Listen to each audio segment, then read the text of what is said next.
This video features a piece of roadside chestnut I got while I was driving around out in the country. A couple of farm boys were cutting up a dead tree, and I thought I'd ask them for a couple pieces. The particular piece is just a scrap off of some of it, and I hope you enjoy the video.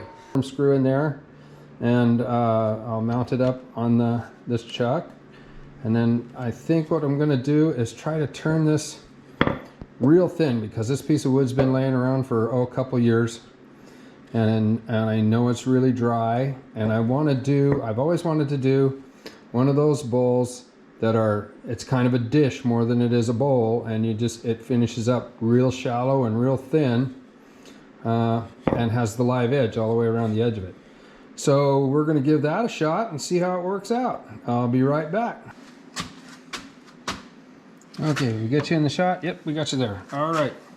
So here it is. We're going to go ahead and put the woodworm screw in there. We'll drill this hole right here.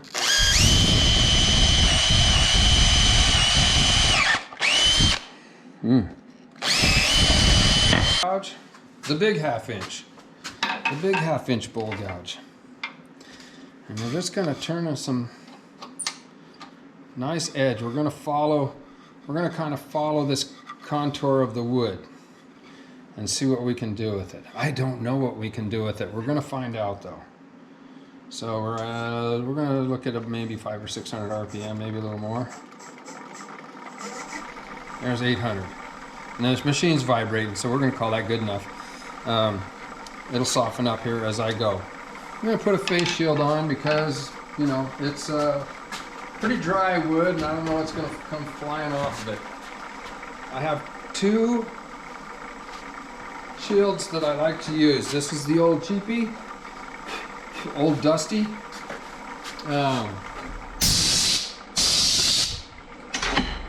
It's a large chunk blocker, and I have my trend. I don't know what you call it. I would call it a neck wearer outer, but it also has filters on it, and it's also very clean. So if I'm doing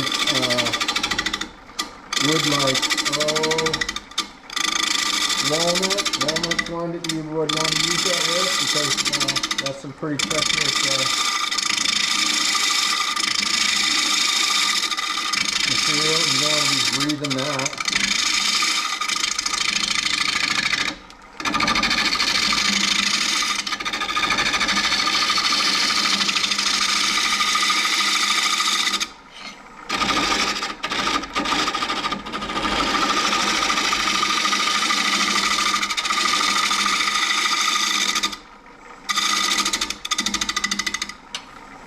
Let's see what we're doing here.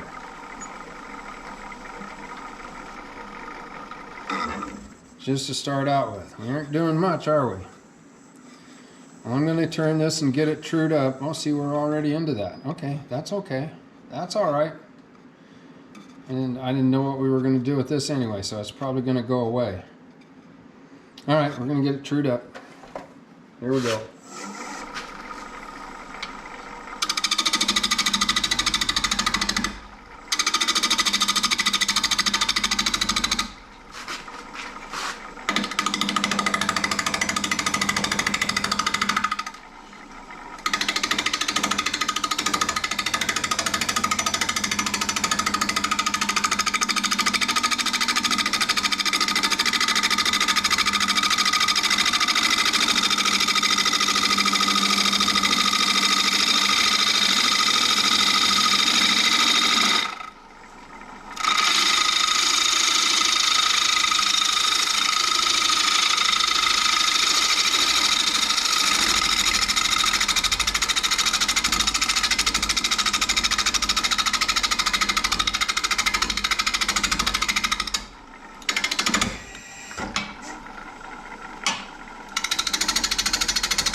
I think we can go a little faster now.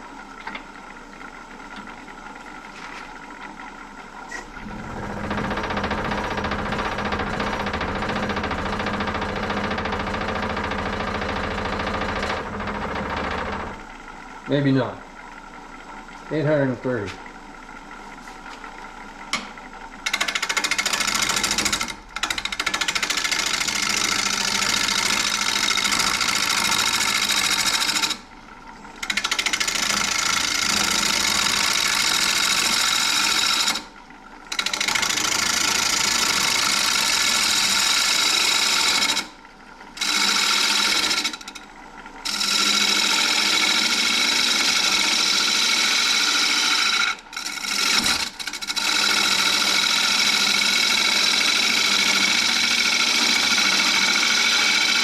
I probably got this on the wrong side.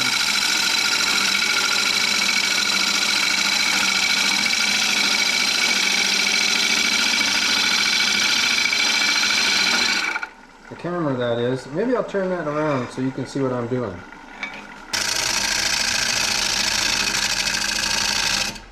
Oh, that's getting warm.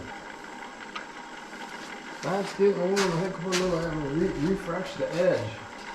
This wood's fairly hard, so it kind of puts a little dulling on my work, on my chisels. So I'm going to get back in here.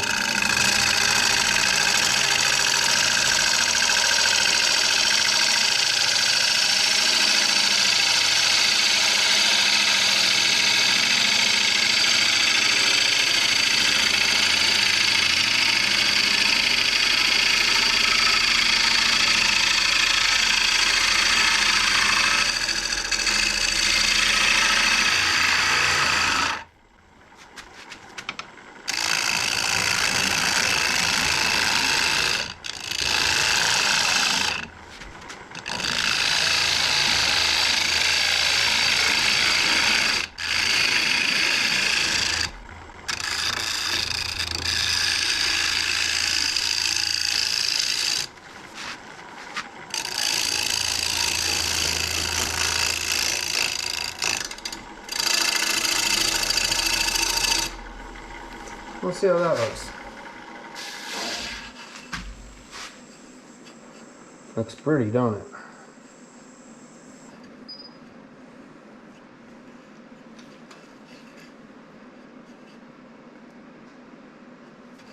I think we need to...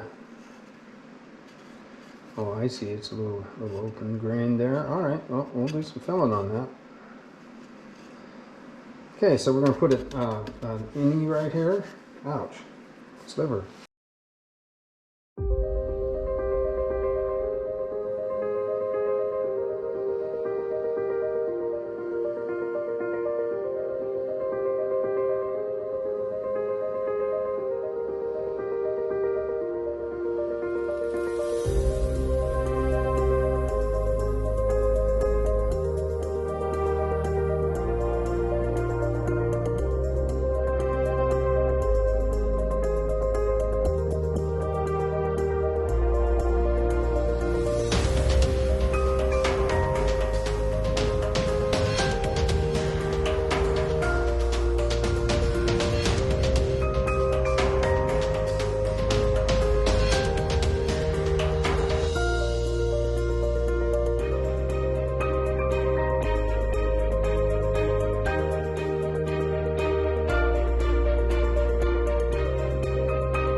in my eyes. Well, now I'm rising, and you can't bring me down. You can't stop me now. Can't stop me now. And my feet have come too far for you to tie 'em to the ground. You can't stop me now. Can't stop me now. All right, so here's what I did. I got that sanded down to 320, and then I put this here stuff on it. Aqua Coat clear wood grain filler, because this grain is really deep. I think you can see it in the camera. So what I did, the way I put it on, and I don't know if this is the proper way or the improper way, it's pretty jelly-like stuff, and I just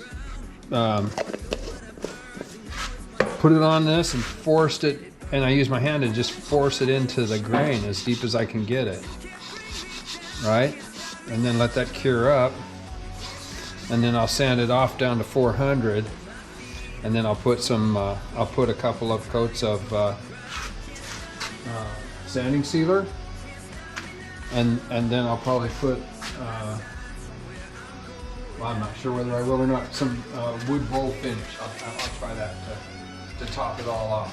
It's an oil based. I don't know how that works on top of water based, but we'll find out. I've not used it that way before, so this is just going to be a little experimentation.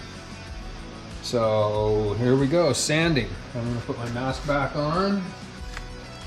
I'm going to set this on about 300 or so. 250, that's close enough.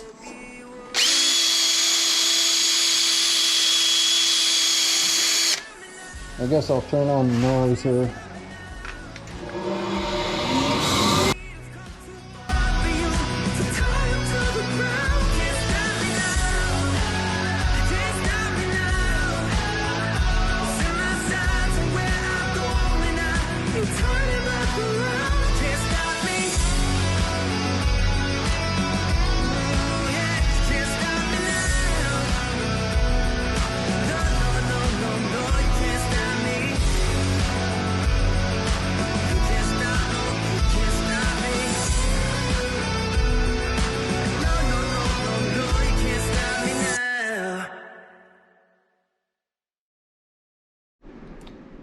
So I'm using this sanding sealer.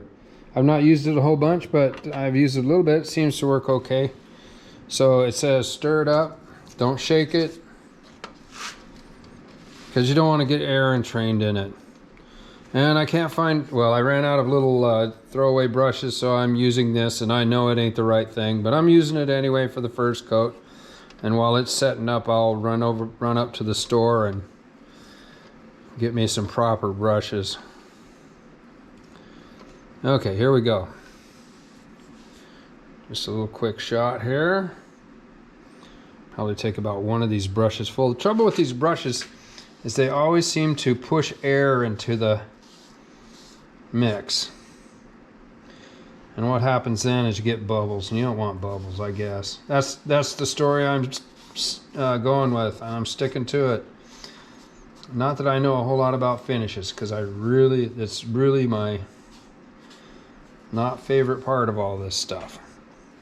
I think I'm going to put 2 or 3 coats of this sanding sealer on it, and then I'm going to either just wax her up, or I may go ahead and put some bowl finish on it. And I have no idea how that would turn out, but we'll find out, huh? We'll all find out together. Oh, I like the way that, look at that. I don't know if you can see that or not, how the light flashes through that. That's pretty cool. Go. Calling that done, I think.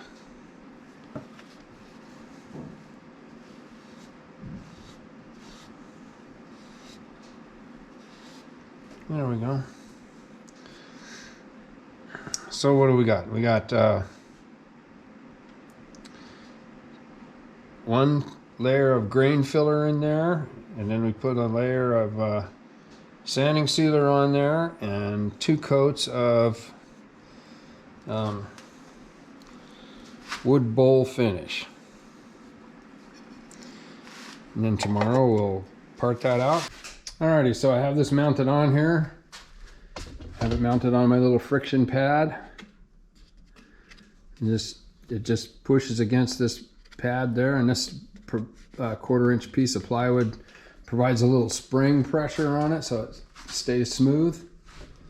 And we're gonna fix that mortise so that it looks halfway decent. We're turning 500 RPM. Maybe we'll spin it up just a little bit higher. 600, 700. We'll go with 700. The thumbnail grind on it there. On about a 40-40 grind.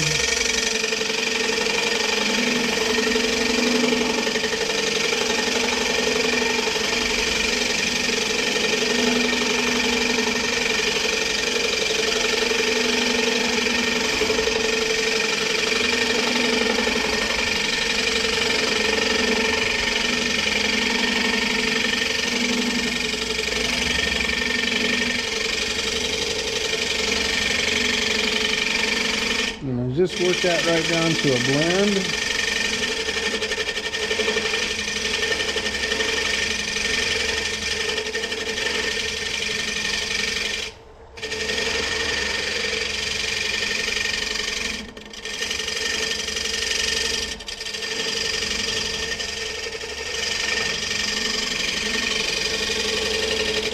And I know we're quite thin there, so I'm just going to leave that in there just like that, and then we're going to sand it.